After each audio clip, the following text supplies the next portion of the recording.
নমস্কাৰ মোৰ চেনেললৈ আপোনালোক সকলোলৈকে স্বাগতম জনাইছোঁ। আজি আপোনালোকলৈ আগবঢ়াইছোঁ হোটেলত কাৰিকৰে বনোৱা ৰসমলাই দৰে আমাৰ এয়া খুব সুন্দৰ ঘৰতে বনাব পৰা পিঠাগুড়ি আৰু গাখীৰ চেনি অকণমান নিমখ লৈ পেলাই এয়া বনোৱা আমাৰ মুঠিয়া পিঠা, যিটো অসমীয়া আমাৰ আই মাতৃসকলে আগতে বনাইছিলে, সেইটো আজিকালি ল'ৰা ছোৱালীয়ে দেখিবলৈ ভাল লগাকৈ আকৰ্ষণীয় হ'ব পৰাকৈ আমি ঘৰতে প্ৰস্তুত কৰিছোঁ। মুঠিয়া নহয়, এতিয়া মই গোলকৈ ৰসগোল্লাৰ দৰে বনাইছোঁ।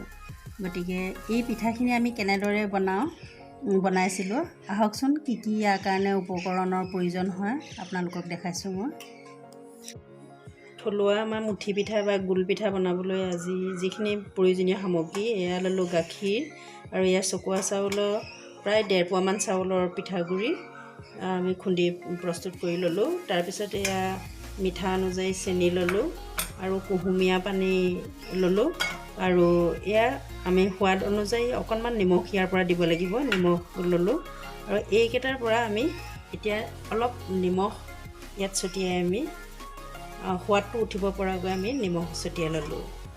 তাৰপিছত ছটিয়াই লোৱাৰ পিছত এতিয়া আমি এই কুহুমীয়া পানীখিনি পিঠাগুড়িখিনিত মিলাই ল'লোঁ আৰু মিলাই লোৱাৰ পিছত ইয়াত আমাৰ কুহুমীয়া পানী যিখিনি আছিলে সেইখিনি আমি ধুনীয়াকৈ আমি মঠি ল'লোঁ। আমি মঠি পানীখিনি লৈ জোখমতে মঠি লওঁ। কমকৈ পানী দি পেলাই এয়া ধুনীয়াকৈ আমি গোল কৰিব পৰাকৈ মঠি লৈছোঁ আৰু অকণমান একে কোবতে দি দিলে আমাৰ পিঠাগুড়ি হয়তো বেছি কোমল হৈ যাবও পাৰে, সেইকাৰণে কমকৈ দি পেলাই আমি মঠিব বিচাৰিছোঁ। মানে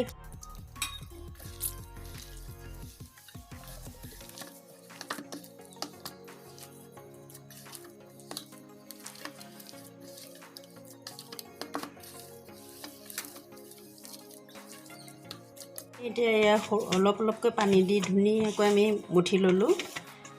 এয়া আমাৰ ধুনীয়াকৈ আমাৰ লাডুটো কৰিব পৰা জোখৰ হৈ গৈছে, সুন্দৰ হৈছে।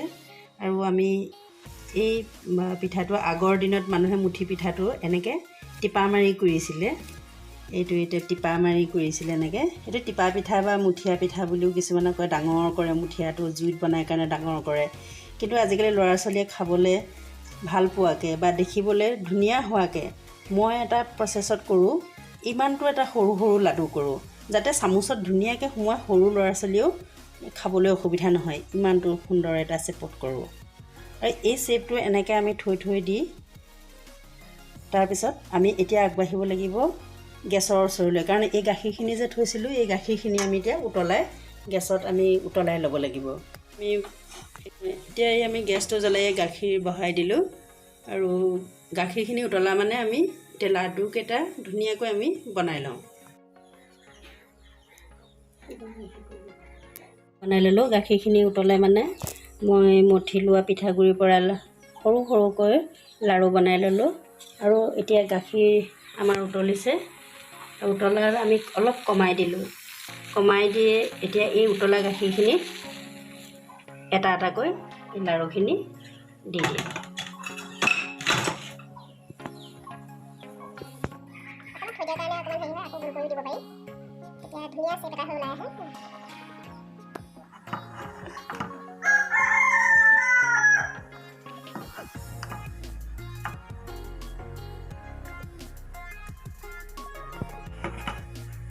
এতিয়া ধুনীয়াকৈ উতলি আছে আৰু উতলি থকা পিঠাগুড়ি আমি আমাৰ মিঠা নিজে যিমান খাওঁ তাৰ অনুযায়ী আমি চেনি দিব পাৰোঁ। মই 1/2 লিটাৰ গাখীৰৰ পিঠাগুড়ি প্ৰায় 6 চামুচমান চেনি দি দিছোঁ।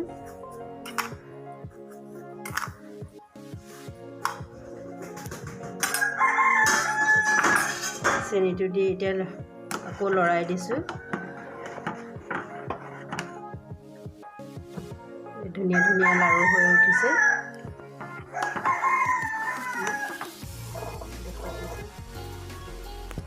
এই পিঠা লাড়ুখিনি 5 মিনিট উতলাৰ পিছত মই এচামুচ ঘৰতে ঘি অনা আছিলে কাৰণে মই ইয়াত অলপ এড কৰি দিলোঁ আপোনালোকে থাকিলে দিব পাৰে নাথাকিলেও নিদিব পাৰে দিলে মানে আমাৰ খাবলৈ বেছি ধুনীয়া হয় গতিকে ইতিমধ্যে আমাৰ প্ৰায় 5-6 মিনিটমান উতলা হৈ গ'ল আৰু পিঠাটো আমি ভাঙি চাব পাৰোঁ সিজিছে নাই ইতিমধ্যে আমি গম পাইছোঁ দুই এটা ফালি চাইছোঁ যে আমাৰ পিঠাটো ধুনীয়াকৈ সিজিছে গতিকে আমি এতিয়া গেছটো ধুনীয়াকৈ উতলিবলৈ দি এতিয়া আমি অফ কৰি দিম